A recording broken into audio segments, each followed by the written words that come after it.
Hi everyone, Sean here from That's What Dad Said, and I am here talking to you about how to not get sick as a teacher. Now, I started teaching about 7 years ago, and I wasn't so concerned about germs. I was, the kid who had a habit picking his nose type of thing, and I just didn't think about germs. But as a teacher, I had become a huge germaphobe because I got sick so much during pretty much for always until I became a germaphobe. So the key is, and I've done a lot of reading about this just because I hate getting sick. I hate it. I hate it. I hate it. And as a teacher, sometimes it is unavoidable to not get sick, but there's some things I've done, and I've gotten sick a whole heck of a lot less. Like last year, I did not get sick once. So there's really two huge things about not getting sick as a teacher. Number one is not touching your mouth or nose or eyes. You cannot do it. I know for myself it used to be kind of like a nervous habit, or I would just do it or even scratch it. Like, under no circumstances can you touch your mouth, nose, or eyes. I think the key too is it's not just when you're eating, you got to make sure you're pretty much just never doing it. You have to train yourself to never touch your mouth, nose, or eyes. Because unfortunately, a lot of times you'll carry germs with you. Even when you go to the gym, I know my wife got sick a lot of the times going to the gym.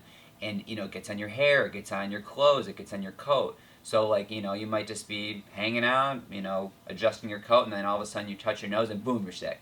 So, you have to always be on guard to never touch your mouth, nose, or eyes, ever, pretty much. And especially when you're eating. So, that's why, they always suggest to wash your hands before you eat. But if you don't touch your mouth, nose, or eyes, you're pretty much good to go. And if you're like kind of extreme germaphobe, you can always just make sure you're eating things with a spoon or a fork, but I'm not that crazy.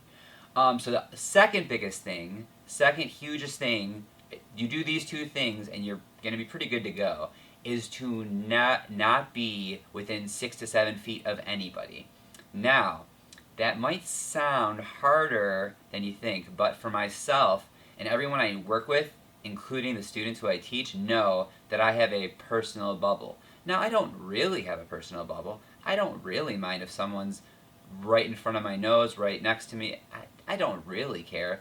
But as far as all the students and my colleagues are concerned, I have a personal bubble and they cannot get within 6 to 7 feet of me. Because, and I just read this, you don't just get germs from coughing or sneezing. You can get them just from yelling or talking a little louder than normal. So if you're talking to a colleague who just happened to get sick from their kid, boom, sick. Or if you're talking to a student and they start yelling because they're upset, boom, sick. So you really have to make a huge effort when you're teaching to stay within 6 to 7 feet of people. And I get a little creative with this.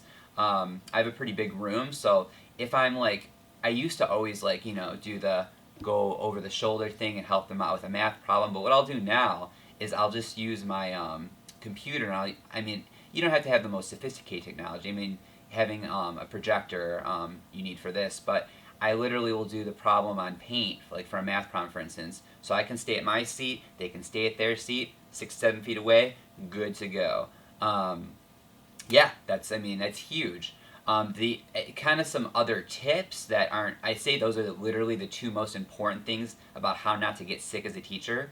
But the other things would be to make sure you always wipe down your keyboard and your doorknobs with a Clorox wipe, because those are going to be two of the places where they're the germiest, just because every student, every adult who comes in the room is touching that doorknob. So you touch that doorknob, touch your nose, boom, sick.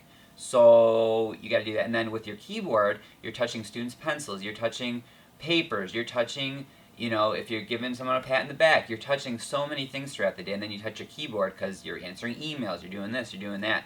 So make sure you use a Clorox wipe both on your keyboard and on the doorknobs. That's going to be the most important thing. But really, that's really the key. Another big tip for myself that we've kind of discovered recently are the essential oils. We use Young Living oils, I think they're called, and Thieves. Oh my goodness! You put Thieves with a little either olive oil or coconut oil. Just put 2-3 drops with just kind of like a big gob to a tablespoon or two. Put in your hands, rub it on your feet.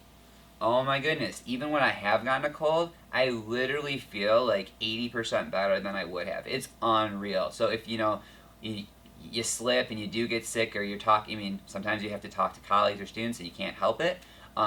If you do get sick, the thieves on your feet is unbelievable. And I know there's other brands like doTERRA and a couple others that have similar type things, but for us, that has worked unbelievably. And we're not sponsored. We're just like huge believers and fans of Young Living Oils and thieves in particular.